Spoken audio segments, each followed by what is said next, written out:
ABC's Mike Von Fram reports. Iraq proved that it is not out of Scuds yet. But in the skies above Riyadh, the Patriot once again proved just how impressively it can knock the Scud down. Debris from the collision severely damaged an apartment building in the Saudi capital. And in Israel, 2 Iraqi Scuds landed in the West Bank. But there were no apparent injuries in either country. Scuds remain a key target of Allied air attacks, and the U.S. claims to have air supremacy over Iraq. Still, 2 U.S. warplanes, an A-6 and an A-10, have been shot down by ground fire in the last 24 hours. 15 U.S. planes have now been lost in combat, and the confirmed ground combat death toll has increased to 12 after today's announcement that another Marine has been killed, possibly by friendly fire hitting a convoy. Whenever you start in combat, the first couple of engagements, at least in my experience, my personal experience, are always a little bit difficult because you just can't replicate combat outside of combat, so it comes as a great shock. The Iraqis are said to have gone back to defensive positions, but Marines with the 2nd Division continue trading fire across the border. On the island of Al-Maradim, just 18 miles off the Kuwaiti shore, the U.S. military spotted an SOS mark in the sand. The U.S. was able to retake the island without firing a shot because Iraqi soldiers fled their bunkers without putting up a fight, and now the Kuwaiti flag is again flying. The U.S. has been dropping thousands of leaflets over Kuwait, urging other Iraqis to give up the fight. Today, the U.S. Army says that 3 Iraqi soldiers, ages 15 and 16, with leaflets in hand, came across the border to turn themselves in. They are the youngest deserters in the Gulf War. Mike Von Frem, ABC News, Saudi Arabia. President Bush has proclaimed tomorrow a national day of prayer for peace and for the safety of American troops. The Sunday edition of the London Times is reporting that Saddam Hussein has given the go-ahead for use of chemical weapons, that British troops in the Gulf have gotten that warning. We're going to switch live now to KGO Radio's Greg Jarrett in Dhahran, Saudi Arabia. He's been on the scene throughout. Greg, have you heard anything about that or seen any indications of preparation for Iraqi gas attacks? You know, Frank, I don't have a direct line to Baghdad. However, we have heard from the U.S. military and the other allies, in addition to the British, that they believed all along that there was no doubt in their minds that Saddam Hussein would use every weapon at his disposal, including chemical weapons, nerve weapons, and possibly biological weapons as well, in order to be able to fight this war. I don't think the report will make a lot of difference to the frontline U.S. troops in particular, who have been very careful in practicing their MOP level, as they call it, and I hope you'll forgive me for using one of their terminologies, in putting on their gear. They continue to wear their chemical gear most of the time, and at the slightest hint of an alert, they slip into their full chemical gear with no hesitation. You know, the chemical war is also frightening as far as the Scuds are concerned, even though they would only limit themselves to a very small area if they were carrying any kind of chemical warhead. That has changed a lot of attitudes around here, but things seem to be getting back to normal. Children were playing in the streets. More stores were open on Saturday afternoon and night than at any time since the war began. Many people felt very confident with no Scud warnings, much less attacks in days. But the calm and deep sleep was shattered by the early Sunday morning hours by an air raid warning, 2 of them, as a matter of fact, back-to-back. As Mike Von Frem reported earlier, 1 Scud is reported down over Riyadh, shot down by the Patriots.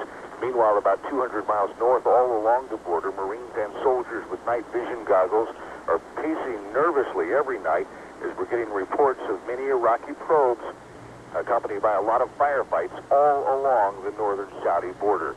Carolyn, Frank. Thank you, Greg Jarrett, reporting from Dhahran tonight. Thanks, Greg. More pictures from inside Iraq made it across the border today. 6 cruise missiles were videotaped flying over Baghdad yesterday. These pictures were taken by foreign journalists recently allowed back in. The Iraqi government claims those Allied missiles land in a number of residential areas. Many of the casualties brought into a nearby hospital were children who were in the street when the attack took place. It's not known if the missiles were off course or whether they were hit by Iraqi anti-aircraft fire. The first female deserter of Operation Desert Storm is in military custody in Kansas City tonight, surrendering after being AWOL for several weeks. Army Reserve Dr. Yolanda Hewitt Vaughn had refused to report for duty when her unit was called up in December.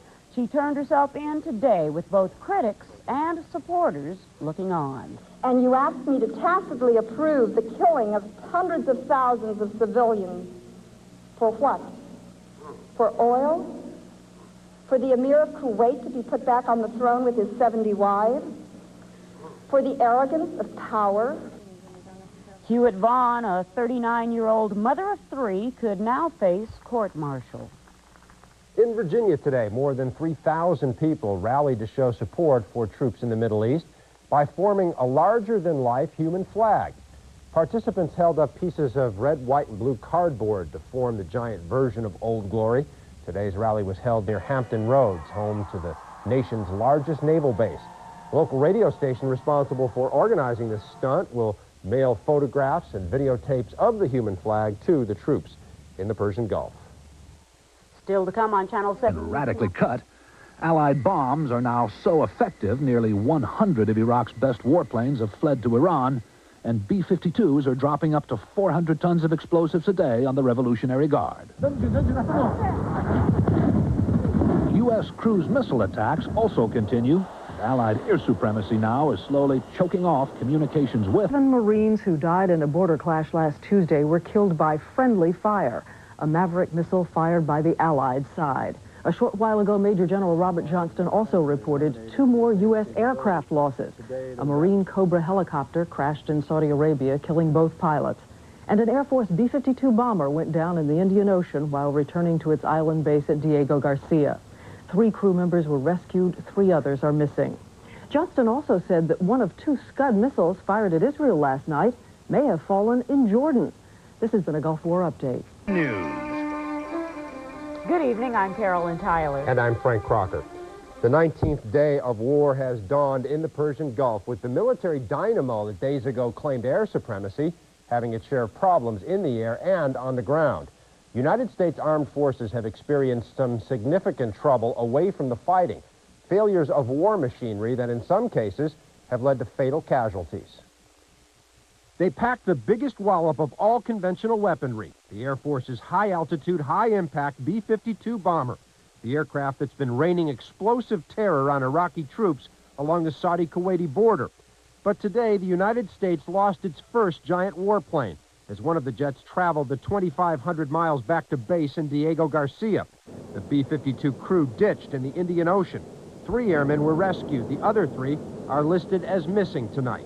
It does appear that that was probably a mechanical problem, but again, until the investigation is complete, that is just our best guess, not a best guess, that's our best estimate at this time of the cause of that downed B-52.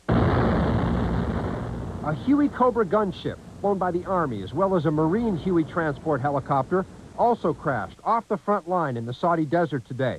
All 6 aboard both airships are confirmed dead tonight.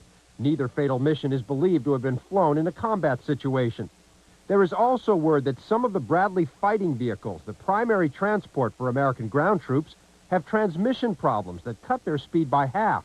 If it comes to a full-scale ground war, the slow-moving Bradley would be an easy target, so an emergency inspection and repair program is underway.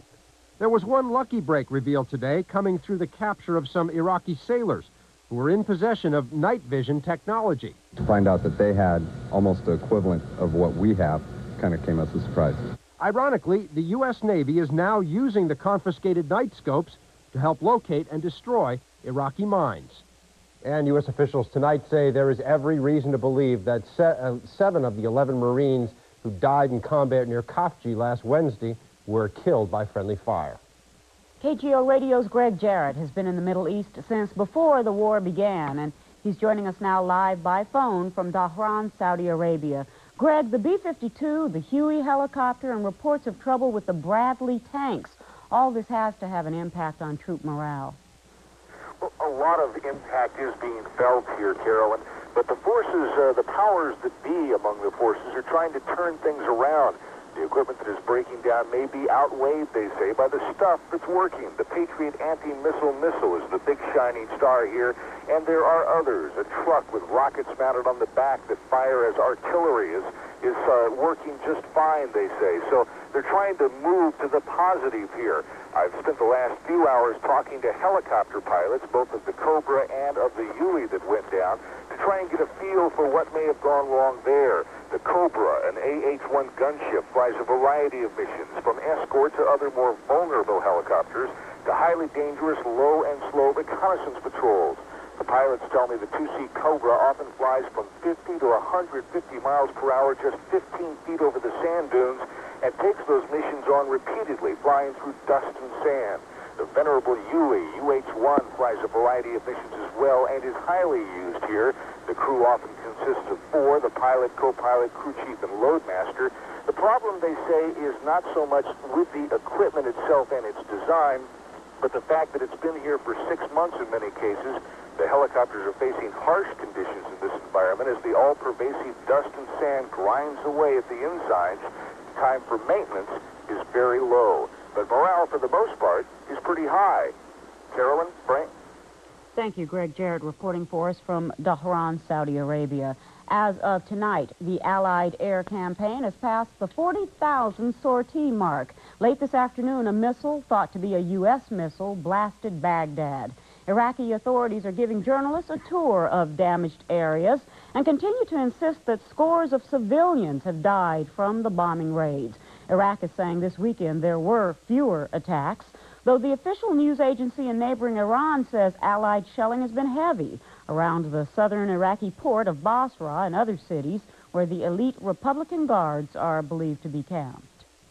In Israel tonight, things are relatively quiet after 2 Iraqi missiles reportedly struck the central part of the country earlier this weekend. It is not known exactly where they hit, and no injuries. It's a Gulf War update. I'm Lynn Sherr in New York. The U.S. military in Saudi Arabia says another 25 Iraqi tanks in Kuwait have been destroyed.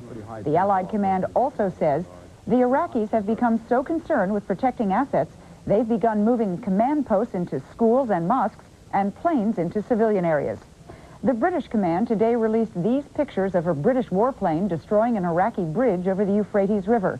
According to ABC's military experts, the Allied effort to disable Iraqi supply routes has led to the destruction of 33 bridges, 30 highways, and 4 rail lines. This has been a Gulf War update. About casualties. Another 25 Iraqi tanks have been found in the open and reportedly destroyed. Out of thousands. 6 Marines have been killed in 2 helicopter crashes. Iran has offered to mediate an end to the war. Not much enthusiasm in Washington for that. The Secretary of Defense said in Washington today it was always assumed that a land war would be required to liberate Kuwait. We begin in the combat zone with ABC's Bill Rediker. The focus of the Allied air campaign becomes more clear tonight. The British, who had been attacking Iraqi airfields, have now joined the Americans in firing laser-guided bombs at targets like this bridge across the Euphrates River. So there you see he's got one or more direct hits on the railway itself. The U.S. says 27 of Iraq's 35 major bridges have now been destroyed, cutting supply routes to ground forces. It is also clear that the air campaign is aimed at the Republican Guards, increasingly difficult to dislodge. I think there's evidence across the battlefield, as we've discussed before, that they are digging in to try to protect themselves against our enemy air attacks. Because of that, it is becoming apparent that the U.S. is getting ready to try to challenge the Iraqis on the ground. But there are problems. This multiple-launch rocket system is the most sophisticated piece of artillery in the Allied inventory. Yet there are not enough of them. Iraq has more artillery. In all, more than 3,000 artillery pieces. Another problem? Getting through Iraq's well-fortified defense positions. It will be one of the toughest things that we have done in the past 50 years, without a doubt. Land charges to clear mines will be fired across Iraqi minefields to try to open the way for tanks. But this sort of impressive firepower won't destroy some of Iraq's newest mines. You shoot a line charge against this mine, a line charge about this far, only thing it's going to do is move it. The preferred method is mark them and avoid them. Stay in the track path. Stay in someone else's footpath. What the Allies really prefer is no ground war at all. But with the Iraqis digging in instead of backing down, the coalition is preparing its ground forces to join its air offensive. Bill Redeker, ABC News, Saudi Arabia. In Washington today, President Bush presented his overall budget to Congress, and a little later in the broadcast we'll concentrate on the domestic legislation. But for the moment, the defense budget. Mr. Bush wants $295 billion for national defense for the next fiscal year, which does not include how much it will cost to fight the war in the Gulf. Mr. Bush hopes that other nations will pay the lion's share. If they don't, he will make a separate money request to Congress. But the war in the Gulf and the performance of some of its weapons there has already begun to change the way the Pentagon wants to spend its money next year. Here's ABC's Bob Zelnick. The Pentagon used the success of its high-technology weapons in the Gulf, like the Patriot missile, to request a major increase in funding for SDI to defend against ballistic missiles. It also pointed to the performance of the stealth fighter to request 4 additional B-2 stealth bombers at a cost of $4.8 billion. If anyone had any doubts about stealth, they ought to look at the performance of the F-117 fighter bomber that has played such a crucial role in striking key targets in our operations against Saddam Hussein's forces. The buildup in the Gulf showed the need for more cargo ships and planes to quickly transport heavy equipment, and the budget calls for more fast transport ships and accelerated purchase of the C-17 cargo plane. But despite the Gulf War, the overall Pentagon budget is down by about 1%, allowing for inflation. For the most part, the budget has been shaped by improved U.S.-Soviet relations and the budget crunch.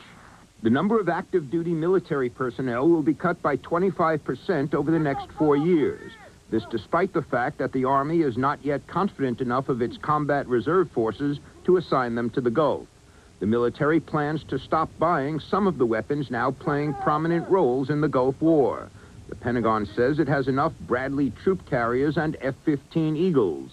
The Navy's last 2 battleships, the Missouri and the New Jersey, are scheduled to be retired. Surprisingly, the Pentagon did not ask for anywhere near as many Tomahawk cruise missiles and Patriot missiles as it said it would 10 months ago. Some critics say the Pentagon may try to pay for these weapons when Congress takes up funding for the Gulf War. That could free up money for some programs the Pentagon could not otherwise afford. Bob Zelnick, ABC News at the Pentagon. In a moment, the possibility of an Iraqi military link to Sudan. America's image in the Middle East, under siege in some places. And the domestic budget, where the money has been knocked out for the duration. The U.S. military says that between those planes destroyed on the ground and in the air, plus the 89 that have reportedly flown to Iran, nearly a third of Iraq's combat aircraft are out of action for the foreseeable future. But Iraq may have found another sanctuary for some of its air power. Karen Burns has the result of an ABC News investigation. Senior diplomatic and military sources from Europe and the Sudan tell ABC News that Iraq has positioned combat aircraft and surface-to-surface missiles at strategic sites across the Sudan. Sources say the aircraft are now hidden at 2 airfields. One Western relief official says that he saw more than 20 Iraqi fighter jets at a restricted airbase north of the capital, Khartoum. We recognize these aircraft by their color and their national emblem, Iraqi national colors. According to Sudanese military sources, the missiles are positioned in Arus and Erkowit, in the barren hills across the Red Sea from Saudi Arabia. General Fatih Ahmed Ali is the former commander-in-chief of the Sudanese armed forces. From a military point of view, I think he's stationing them there to be used at a later stage. Another Sudanese general says missiles began to arrive after the Iraqi invasion of Kuwait. These missiles arrived by sea. They shipped them from Iraq. They reached Port Sudan, and in Port Sudan, they pulled them out of the ship and then transported them to these 2 areas. Western relief workers say that in November and early December, they saw Iraqi ships in the harbor of Port Sudan, surrounded by intense military security. Yes, and here, there, 40 years I see it. Here's the ships from Iraq. The ships from Iraq were here? Yes. Uh-huh. Military analysts say that oil installations in western Saudi Arabia, 250 miles away, would be one likely target of the missiles and the aircraft. Another possible target would be the Aswan Dam, Egypt's main source of power and water. Demonstrators in the Sudan have called for an attack on the dam in retaliation for Egypt's support of the West. Egyptian President Hosni Mubarak has not confirmed reports of Iraqi weapons in the Sudan, but he has said that if he's attacked, he will respond harshly. Sudanese officials deny that there are Iraqi missiles or aircraft on their soil, but they do have a long-standing military relationship with Iraq. American officials say they have received intelligence reports about an Iraqi presence on Sudanese soil, but they cannot confirm them, and they will not comment on the threat that might present. Karen Burns, ABC News, Cairo. The president of Iran, Hashemi Rafsanjani, says he would be willing to open talks with both the U.S. and Iraq if it would help stop the shooting. No response yet from Baghdad. The White House was cool to the idea, saying the bottom line remains Iraq must leave Kuwait. Iran, which as of now has a lot to gain from the war, has been playing a very careful game. ABC's John McKenzie with some of the details in Tehran. President Rafsanjani condemns both sides in this crisis. He criticizes Iraq for invading Kuwait, and he criticizes the United States for sending troops to the area. Today, the president emphasized Iran would remain neutral. We will not get involved under any circumstances. As for the Iraqi planes that have flown into Iran, the president said they will be kept here until the end of the war. And he denied they were part of any prearranged plan with Iraq. The arrival of our planes was totally out of our control or choice. In the past, Iraq never told us that their warplanes would come to Iran. And that's not all that's coming to Iran. Refugees, more than 2,000, have now crossed the border since the fighting began. Today, in the dusty streets of Tehran, as people lined up to buy their afternoon newspaper, many remembered their own 8-year war with Iraq. Many believe then, as now, it is the United States that is largely responsible for these conflicts. On that time, Saddam Hussein was your best friend. You gave them money, you assist them. Now, after 2-3 months, everything changed. Now, America is not protecting us. America is protecting their own benefit in the region. In several Iranian cities, anti-war rallies have quickly turned into anti-American rallies.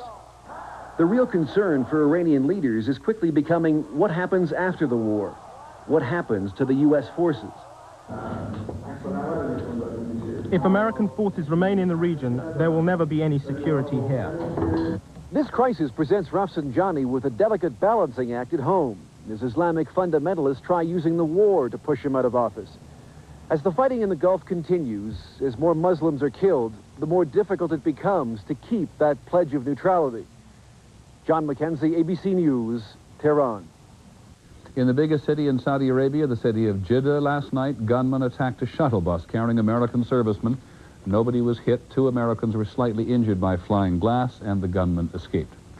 No one is officially calling it terrorism, but just a few miles from the biggest naval base in the world, in Norfolk, Virginia, bombs were found today attached to 2 giant storage tanks. One of the tanks held 1 million gallons of methanol, a highly flammable form of alcohol. The other held a chemical which could produce dangerous fumes if it caught on fire. There's no claim of responsibility, and the FBI has been put in charge of the investigation. When we come back... Channel 7 News. Good evening. I'm Ana Chavez. And I'm Richard Brown. Iraqi President Saddam Hussein may be playing a game of hide-and-seek with his weaponry. First, jets were flown to Iran. Now, ABC News is reporting that Iraqi jets and missiles may have been relocated to Sudan. Sources have told ABC News the aircraft are at bases near the capital Khartoum, and the missiles have been sent in the northeast across the Red Sea from Saudi Arabia. A Sudanese general says the materiel began arriving after the Iraqi invasion of Kuwait. These missiles arrived by sea. They shipped them from Iraq. They reached Port Sudan, and in Port Sudan, they pulled them out of the ship, and they transported them to these 2 areas. Possible targets could include Saudi oil fields and refineries about 250 miles to the east, or the Aswan Dam in Egypt, the main source of power for that nation. Meantime, off the coast of Saudi Arabia, the winds have shifted, and the oil spill has started to move again. The 460 million gallon sea of black sludge is threatening the Jubail desalination plant. That plant purifies about 1/3 of all the drinking water for Saudi Arabia. And officials say they may have to ration water if the slick should pollute the intake valves.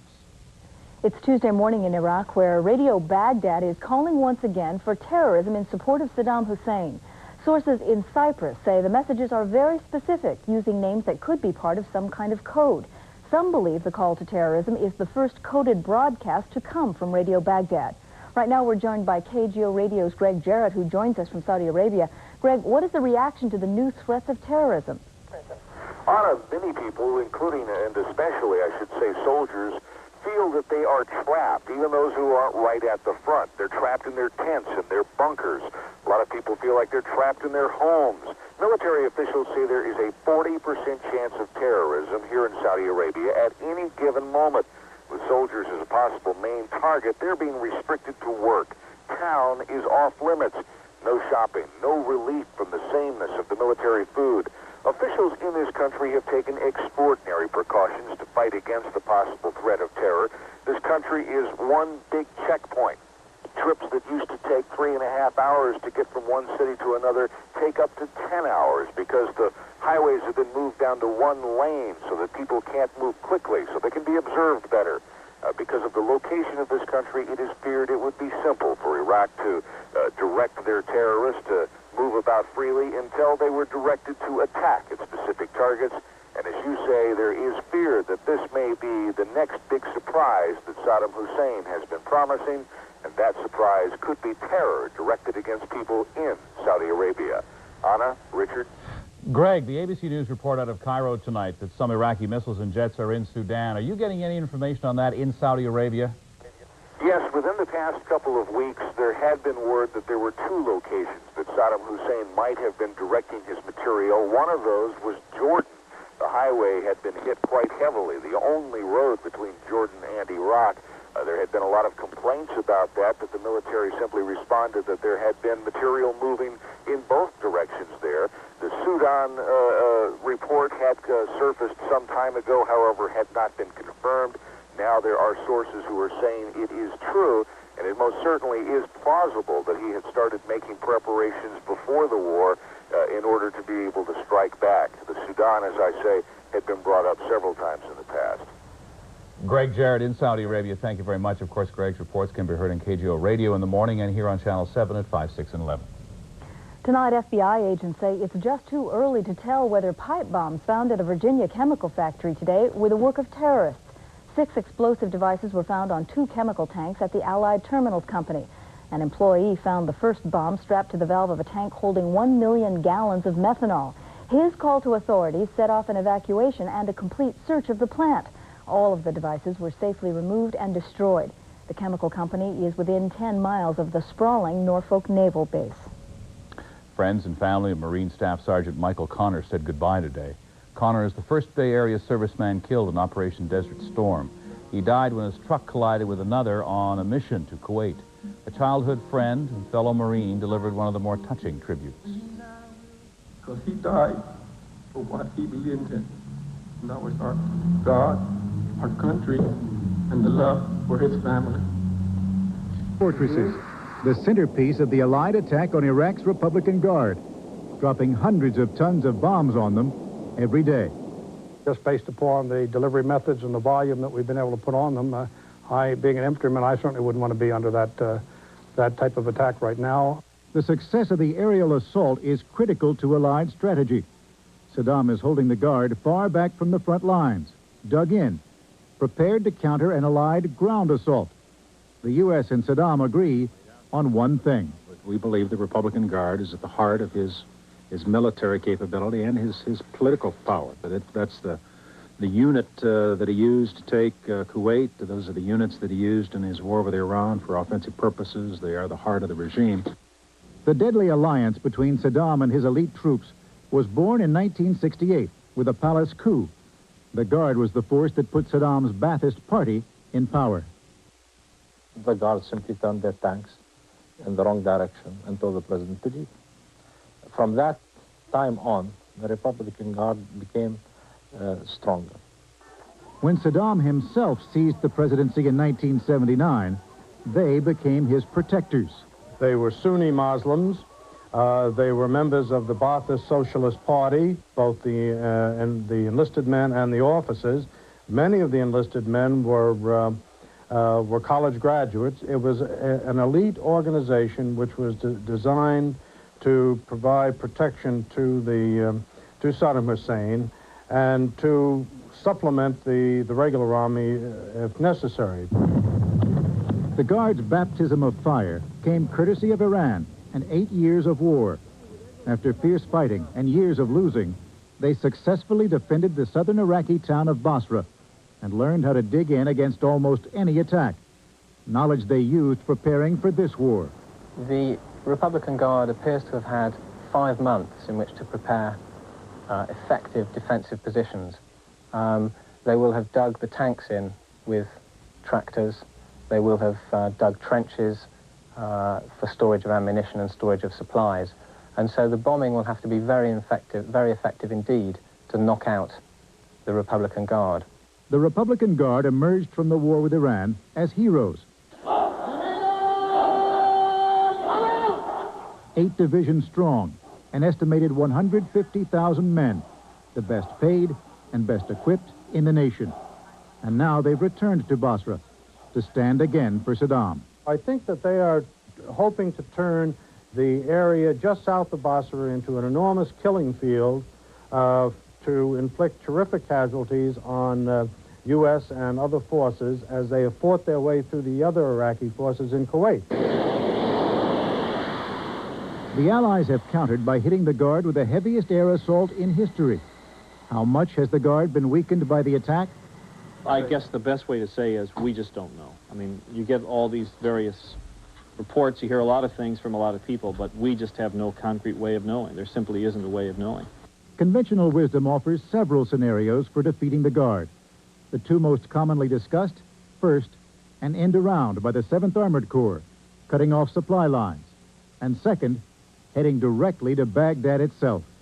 If we can maneuver in such a way as to get the Republican Guards to come out and fight, or if we put them in the position where they're encircled, then I think the Republican Guards can be destroyed at a reasonably low cost.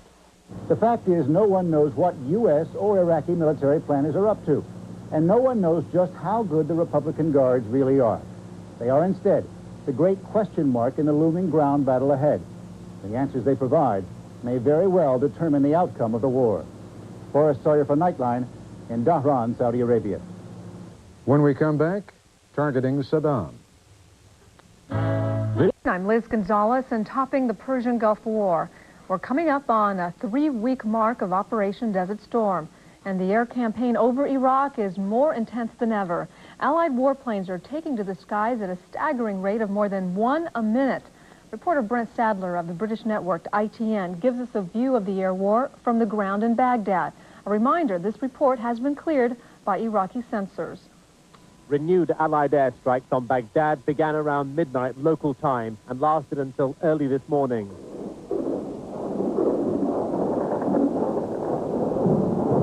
Unspecified targets to the southeast and west of the capital were heavily bombed. The engine of an Allied warplane sounded close. The raids were concentrated in areas well outside the city limits, but the thud of detonating high explosives traveled far. The attacks lasted 6 hours, drawing intense ground fire. Today, an Iraqi military spokesman said there were 77 Allied sorties during the past 24 hours and claimed 9 Allied planes or missiles had been shot down. The view along the river Tigris today showed smoke billowing from a destroyed building. This damage was caused sometime during the past week. Several shops were flattened by Allied planes, possibly aiming for this bridge over the Tigris. Iraqi storekeepers who lost their premises had set up shop on the roadside. They were selling a limited selection of produce, but were quite relaxed and friendly, happy in fact to sell us eggs and Iraqi-grown dates. During conversations, they complained that their local mosque was badly bomb damaged. They insisted on showing it. One end of the building had indeed taken a direct hit. This bomb damage is right in the center of Baghdad, in an area where there are a number of important government buildings and ministries. Just in front of me, a short way over there, is the British Embassy, where some windows have been damaged after one of the air raids. And to my right over there is the Hotel Mansour Melia, where foreign hostages were kept before the outbreak of hostilities. Today, ITN was taken to Al-Najaf in the south. It cannot be overstressed that these sort of Iraqi press tours are one-sided. They fail to give a picture of the military situation. These scenes of rubble have been shown at least twice before. Local residents told us there have been no attacks here for about 2 weeks. Iraq claims to have suffered heavy civilian casualties since the start of war, but there's no hard evidence to support a large-scale loss of life. Reports from travelers into Iraq, however, do speak of civilian casualties along routes into Jordan. A variety of transporters have been attacked, but we can only show the effects on non-military vehicles. Roads are littered with the wreckage of lorries and cars. The driver of one vehicle was found lying in the sand. The destruction of Iraqi roads and bridges continues to be of vital strategic interest to the Allied campaign. Again, that report was from the British network, ITN, and it was subject to Iraqi censorship. Something else out of Iraq this morning. This, they made no attempt to censor. A terrorist call to arms on Baghdad radio. It came in the form of cryptic messages that may have been a code used by Iraqi agents. There's no way to know whether or not the threat was genuine or just an attempt at psychological terror. In Washington, D.C. this morning, President Bush insisted that he and not Saddam Hussein would decide when to start the ground war. Many people think that may happen sooner rather than later. And sure to fuel that speculation was the president's announcement that he is sending Secretary Dick Cheney and General Colin Powell to the Gulf this week for a first-hand status report. The president also laid out what Saddam Hussein would have to do to end the war in no uncertain terms. He's got to say, I'm going to get out of Kuwait now, and I'm going to get out fast, and I'm going to do it so everybody knows that I'm not making this up, that I'm going to go forward. No trust, no concession. I'll get out if you'll get out. We passed that. We tried that. Diplomatic effort after diplomatic effort. Now we're in a war with this man. President Bush said that he wouldn't be sorry to see Saddam Hussein out of power. He said it would be easier to end the war without him because the president said that nobody else would subject his army or his people to the pounding they're taking. The awesome-looking B-52 started arriving today in Fairford, England. The NATO air base had been in mothballs, and it's located some 70 miles northwest of London. It's going to serve as a staging area for long-range bombing runs against Iraq. The U.S. Navy is starting to take center stage now. The USS Missouri blasted its 16-inch guns against the Kuwait coastline, lobbing 7 2,000-pound shells toward an Iraqi command and control center the other day. There are reports that the USS Wisconsin, another battleship, will be moving to the Persian Gulf. And according to an intelligence officer aboard the USS Roosevelt, the Navy has done its job of clearing the coastline and is now moving closer. This will help the Marines and any amphibious assaults. According to the Pentagon, the date and time has not been set for an amphibious landing along the Kuwaiti border, but the Marines will be one of the first to secure the beaches. Most of them have been trained at Camp Pendleton in Southern California. Gina Liu reports on those trained and ready for action.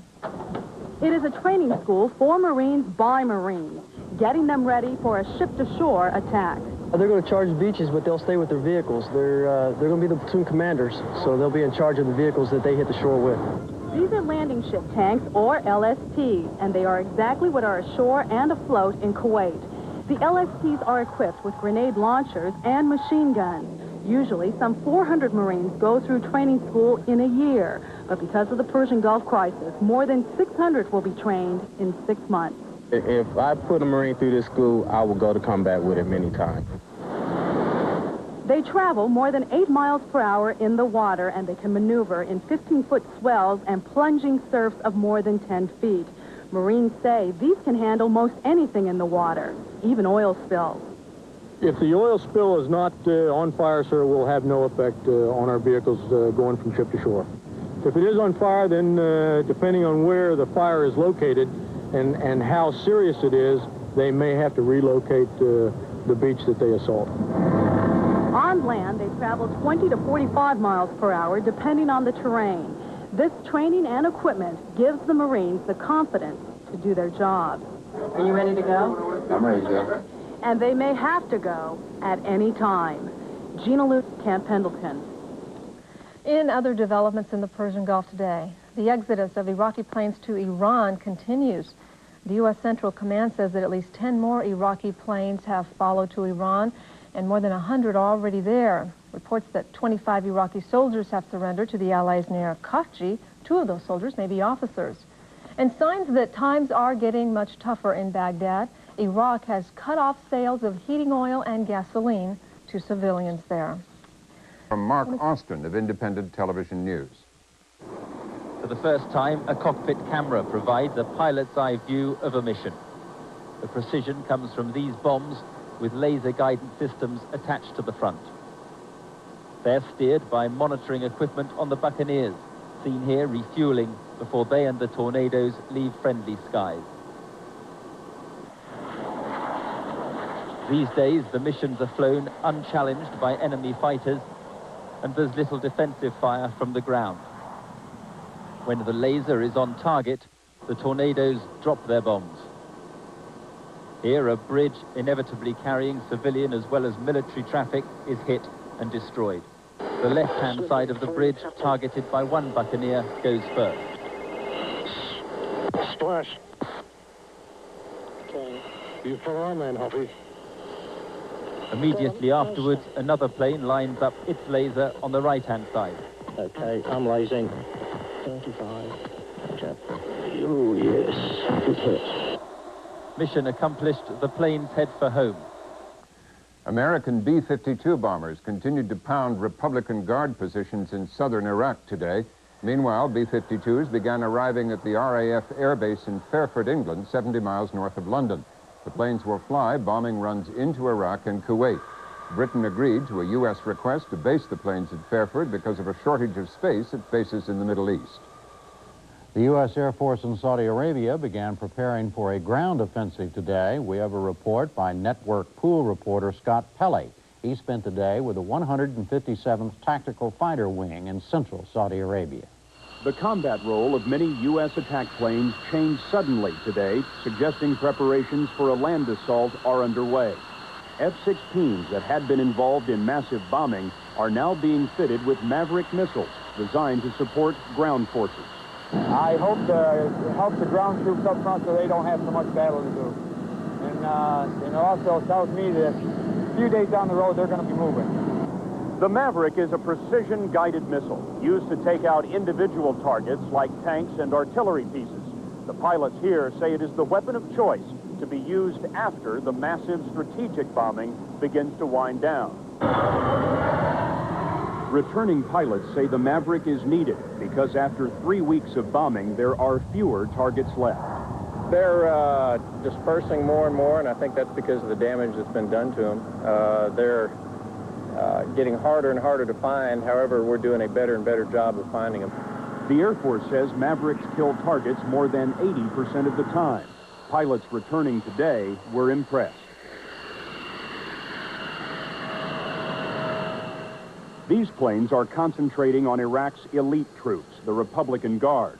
Pilots report a devastating impact. I went up there this morning and we looked around, and within a 15 to 20 mile radius there were bombs exploding, every minute or so. It looks pretty devastating, a lot like looking at the surface of the moon. There's a lot of damage obviously has been done to them up there, and I'd imagine by now they're really taking some real hard hits. The Mavericks will be used to zero in on the armor facing the Allied invasion force. This is likely to be the beginning of the last phase of the air war, designed to pave the way into Kuwait. Police in Saudi Arabia have made 6 arrests in connection with a weekend sniper attack on U.S. soldiers in Jeddah. 2 soldiers were slightly injured when shots were fired at a shuttle bus. A U.S. military spokesman said the 6 suspects were neither Saudis nor Iraqis. Israeli jet fighters attacked Palestinian guerrilla positions near Sidon in South Lebanon today, killing at least 8 people and injuring 28. Police said the planes hit strongholds of Yasser Arafat's PLO faction and an office of the pro-Iraqi Ba'ath Party. Today's raid came a day after PLO spokesman said Yasser Arafat had ordered his guerrillas in South Lebanon to stop their rocket attacks. News at 5. And a good evening. I'm Don Sanchez. And I'm Cheryl Jennings. The question facing President Bush is no longer if a ground war is necessary, it is when. And tonight he is sending Defense Secretary Dick Cheney and General Colin Powell to the Gulf for what he calls a first-hand status report. The president is emphasizing that the campaign is right on schedule. He made clear in today's news conference that the objective remains the same. We are going to prevail. The coalition will prevail. He will comply with the United Nations resolutions, and that means he will be totally out of Kuwait, one way or another. Toward that end, the Allies continue their relentless bombing of Iraqi targets, focusing now on pummeling Republican Guard troops in their fortified underground bunkers in Kuwait. Military experts say Saddam Hussein's air capability has been effectively crippled. At least 10 more Iraqi warplanes made their getaway to the safety of Iran, bringing the total to 110. And President Bush believes that is where they'll stay. Iran is conducting itself, in my view, in a very credible way here. They've said that those airplanes that come in there are going to be impounded, and we take them at their word on that. Saddam Hussein continues to suffer other losses as well. 25 Iraqi soldiers surrendered to Allied troops in Khafji. The enemy POW count is now up to 842. Radio Baghdad issued an eerie broadcast today. It was a terrorist call to arms, ordering attacks against enemies of Iraq. Some of the cryptic messages appeared to be coded messages to agents abroad. One message said, "Do not hesitate to do anything. God be with you."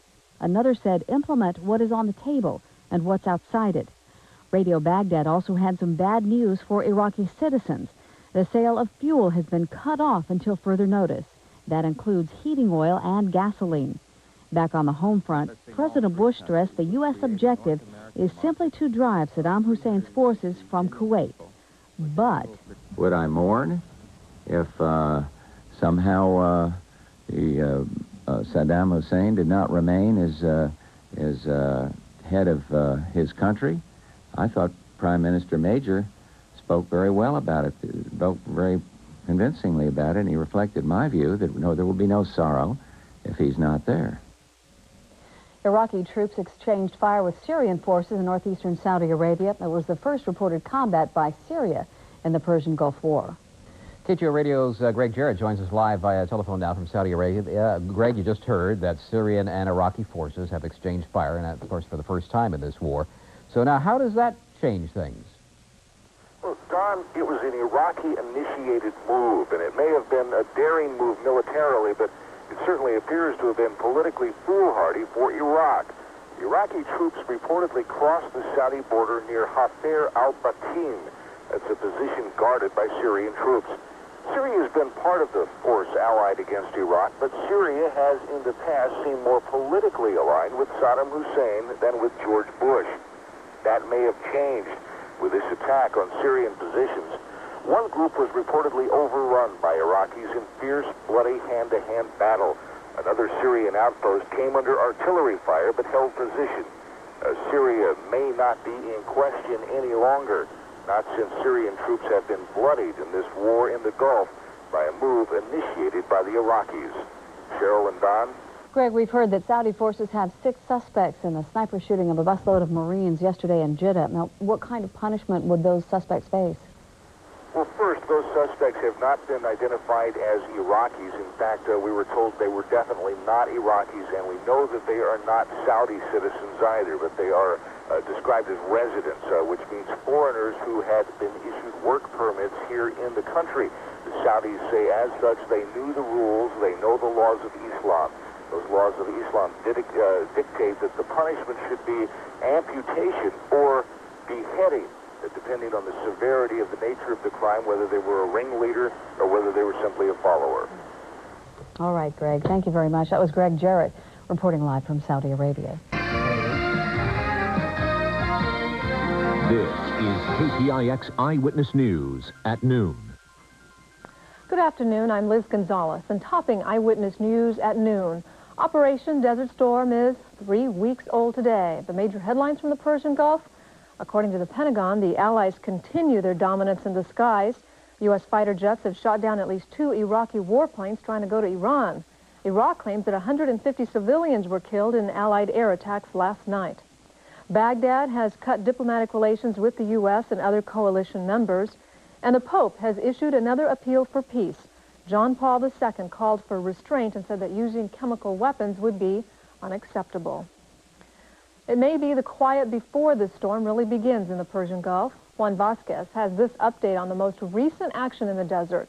Silence on the ground, but in the skies, a thundering roar.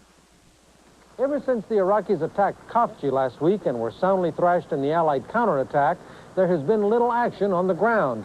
After 3 weeks, the focus is still on the air campaign, and today the Allies will almost certainly pass a significant milestone, flying 50,000 sorties against the Iraqis. These photographs were taken by French pilots on a bombing run inside Kuwait. Iraqi tanks are hidden in the desert behind 3-sided formations made of sand, a difficult target for armor and infantry, but easier to hit from the air. The French used laser-guided bombs to take out their targets, leaving dark smoke drifting across the desert after the successful sortie. For the American troops in Saudi Arabia, it is still a waiting game. Some military commanders would like to destroy at least half of Saddam Hussein's forces inside Kuwait before launching a ground attack, and that could mean the assault is still weeks away. In the only significant ground action overnight, Syrian troops fired on Iraqis trying to cross into Saudi Arabia, the first engagement involving the Syrians since the beginning of the war. Saudi forces report that they've taken custody of more than 24 additional Iraqi soldiers who have walked across the border. So far, no signs of large-scale Iraqi defections, but the bombing campaign against the combat troops in Kuwait is far from over. Juan Vasquez, CBS News, Eastern Saudi Arabia. On Capitol Hill today, the Secretary of State told Congress that there are tough times ahead in the Gulf War. James Baker warned that no one should underestimate Saddam Hussein's military might and warned that chemical weapons better not be a part of it. We've heard and we take at face value Saddam Hussein's threats to use chemical and biological weapons. We have warned him, and he would be well advised to heed our warning that we will not tolerate the use of such weapons. Any use of chemical or biological weapons will have the most severe consequences. While the war wages on, Baker took some time to look ahead. He told Congress that ground troops would probably need to stay in the Gulf even after Iraq has withdrawn from Kuwait. Baker said that they would be needed to maintain stability in the region. If anything is stable in the Gulf right now, it's the pacing of the pounding of Iraqi positions. Day after day, the shelling and bombing goes on around the clock. Alan Pizzi explains. The battleship Missouri was in action again overnight, firing 54 of its 2,000-pound shells into Kuwait. Military sources here said 25 shells destroyed Iraqi radar and artillery batteries. A dug-in Iraqi tank unit was reportedly flattened with 8 massive rounds, and a salvo of 21 took out surface-to-air missile emplacements. The air and naval bombardment campaign, in the words of one military source, is being expanded according to plan. F-16s that have been flying bombing runs have switched their payloads to surface-to-air Maverick missiles for use against tanks and ground troops. But, the military says, the Iraqis are very good at using decoys, plywood and other fakes that make targeting more difficult. The military won't say how much damage they think has been inflicted, but senior officers insist that Defense Secretary Dick Cheney and Joint Chiefs of Staff Chairman General Colin Powell will be given a reasonable picture of what is going on in the war when they come here later in the week. Allied attacks like this British videotape of a bomb run on a railway bridge have cut supply lines to Kuwait. Specific information comes from Iraqi prisoners of war. There are now nearly 900 of them, and defectors continue to trickle over. 6 Iraqi soldiers, including 2 officers, drove across the lines last night. According to military sources, one surrendering Iraqi officer summed up the war this way: "If you kill Saddam Hussein," he said, "then all of this will stop." The U.S. military, however, still insists that Saddam is not a direct target. Alan Pizzi, CBS News, Riyadh. Just when will the ground war begin? It seems there are as many answers to that question as there are military experts, but there are signs today that it may happen sooner rather than later. There are reports that some 17,000 Marines are now working their way north in the Gulf. Sources say the amphibious task force has staged already 4 landings in the past 2 weeks, and the Marines want to keep Saddam Hussein worried about where they might be landing next. Americans all over the world are worried about where Saddam Hussein may strike at civilian targets. Barry Peterson shows us the latest evidence that Saddam Hussein is making good on his threats of terrorism. The wailing alarm, the scattered debris, all signs that Saddam Hussein is using terrorism as a second front. Last night's blast at the Citicorp office in Athens was the most powerful bomb used since terrorist attacks began in Greece nearly 2 weeks ago. A car belonging to a French state employee was also blown up. Amazingly, no one was hurt in either incident. The blast followed a series of cryptic messages on Baghdad radio monitored by the BBC. Some were addressed to specific people, others more general. Pounce on the traitors in their den, said one. They may well be addressed to those who have been training and waiting. These specific messages look like being his instructions to them now to get going. British airports quickly stepped up security, including screening passengers even before they get to check-in areas. The potential for attack will continue long after the war is over. Terrorism has a very long fuse, warned one expert, and those who preach anti-American hatred have very long memories. Barry Peterson, CBS News, London. In other news this morning, CBS correspondent Harry Smith talked with commander of the U.S. forces in Operation Desert Storm, General Norman Schwarzkopf. Smith asked him about his biggest concerns in fighting the Iraqi army. They have demonstrated that they have put absolutely no value on human life, theirs or their enemies. And so therefore they fight without conscience. Does that make sense? You know, it's sort of the, you know, the mad dog syndrome. We all like to think that, you know, when we're dealing with a dangerous situation, that there's a predictability there, but in a mad dog, there is no predictability. They are capable of the most heinous acts, and that worries me about them. On a lighter note, while the general takes his command very seriously, he also told Harry Smith that he keeps his role in history in perspective. They'd had their triumphal march, and they would ride in the chariot, and there was always a slave that stood behind them holding the laurel leaves over their head. But the slave's job was to whisper in the guy's ear, "You're only human. You're only human. You're only human." Because they didn't want the general ever to think that he was holy like the emperor was, you know, because the emperor was the only one directly related. So Well, look for the guy that's carrying the laurel leaves behind. Listen, I'm the guy carrying the laurel leaves behind me. I keep reminding myself, all fame is fleeting, and I've at the beginning of every military campaign, the leader is always very, very popular, and at the end, many times he is a. There are huge busloads of observers on their way to the area of Khafji in the northeast corner of Saudi Arabia in order to see if Norwegian and Japanese oil slick fighting equipment has indeed arrived on the scene, as had been promised for today. As you've reported, there are desalination plants all along the route of the slick, as well as numerous oil production facilities. For example, the Khafji oil field, the Safaniya oil field, and the huge Manifa oil field. Combined, they make the largest oil field in the world.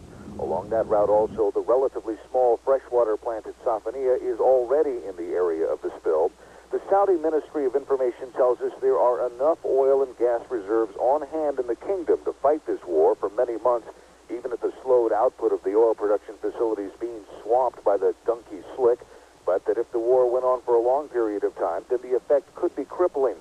It's necessary to note here, there are 23 desalination plants serving Saudi Arabia, making fresh water, most of them on a different sea than the one hit by this oil slick. Even if the plants in the area of the sheen of oil have yet to be mired in the oil, they're looking forward to perhaps the largest plant at Jubail being affected within the next few hours or the next few days. Richard, Anna?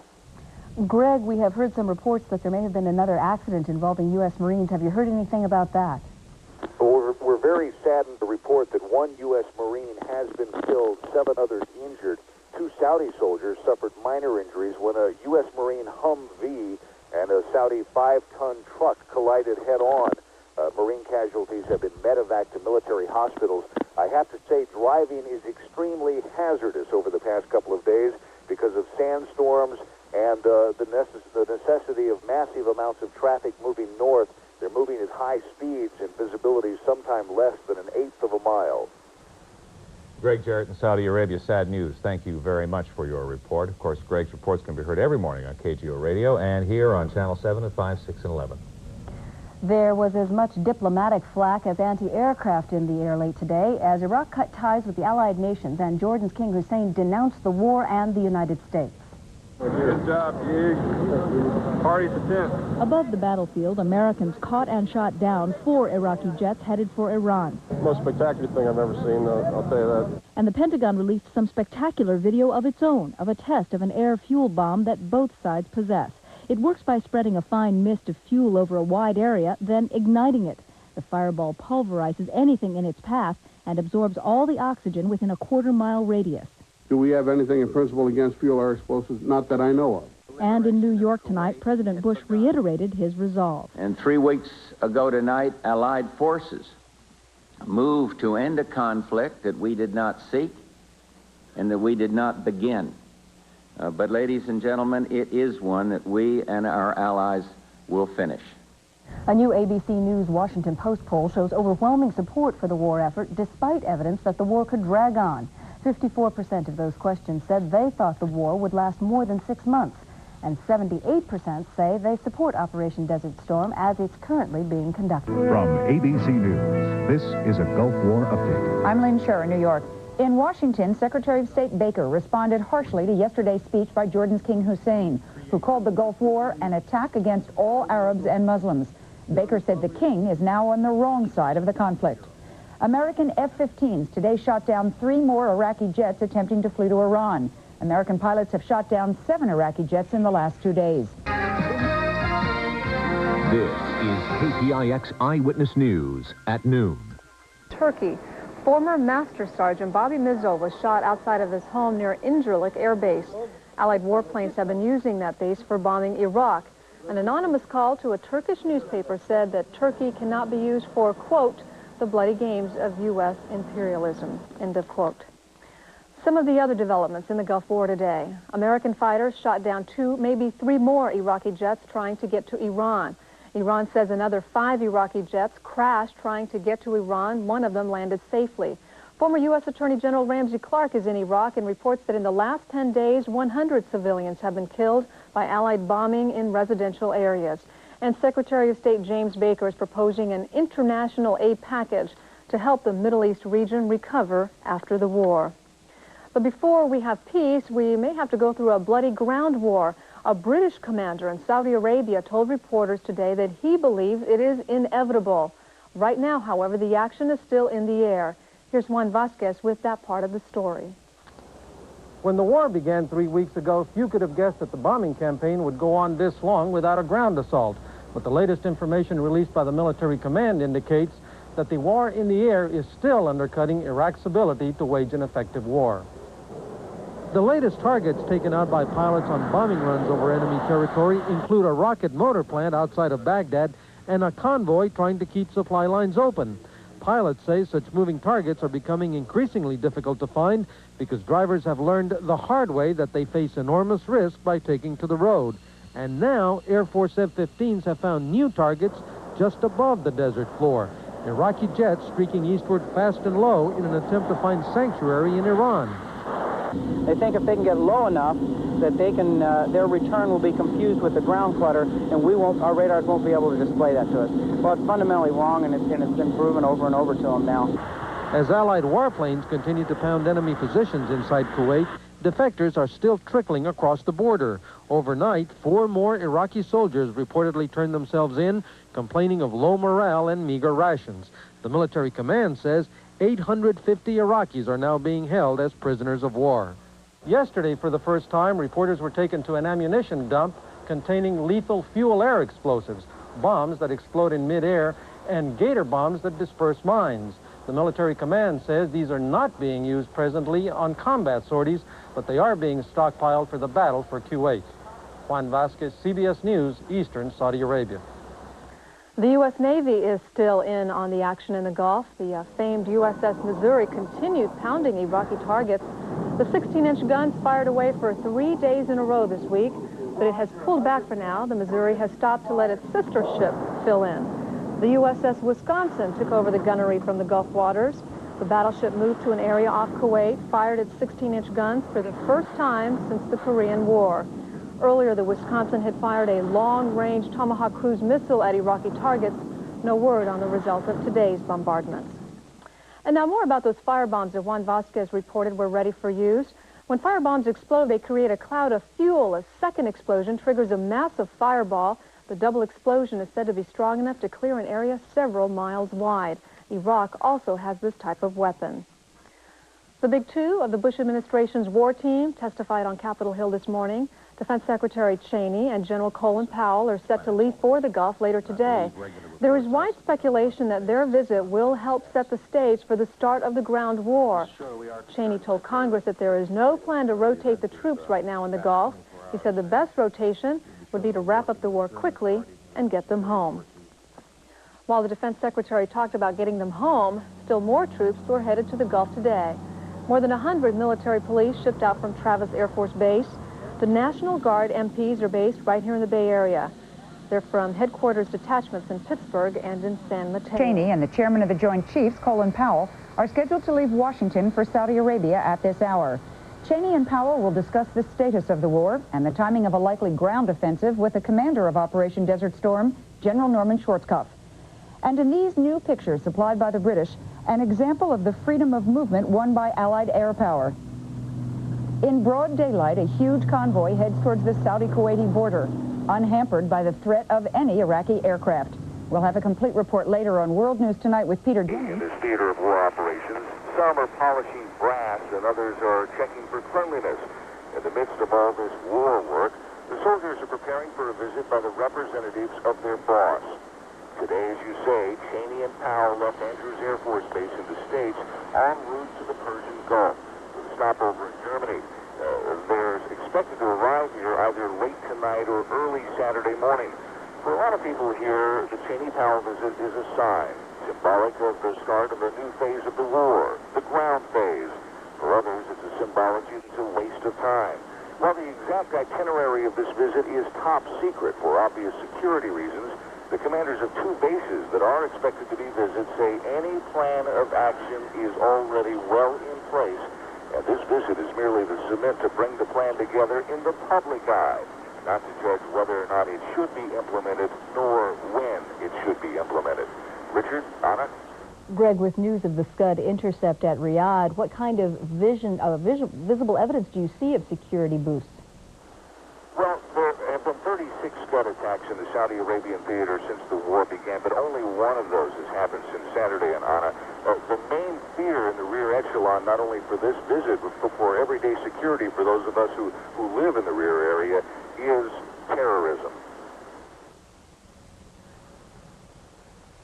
All right, Greg Jarrett in Saudi Arabia, thank you very much. Of course, Greg's reports can be heard every morning on KGO Radio and here on Channel 7 at 5, 6, and 11.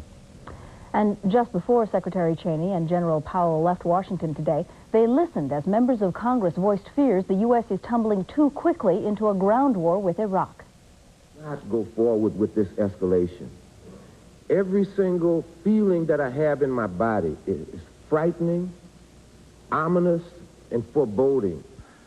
We are well aware of the responsibility we bear for the conduct of the conflict. I know that it weighs very heavily on the mind of the President, certainly on General Powell and myself.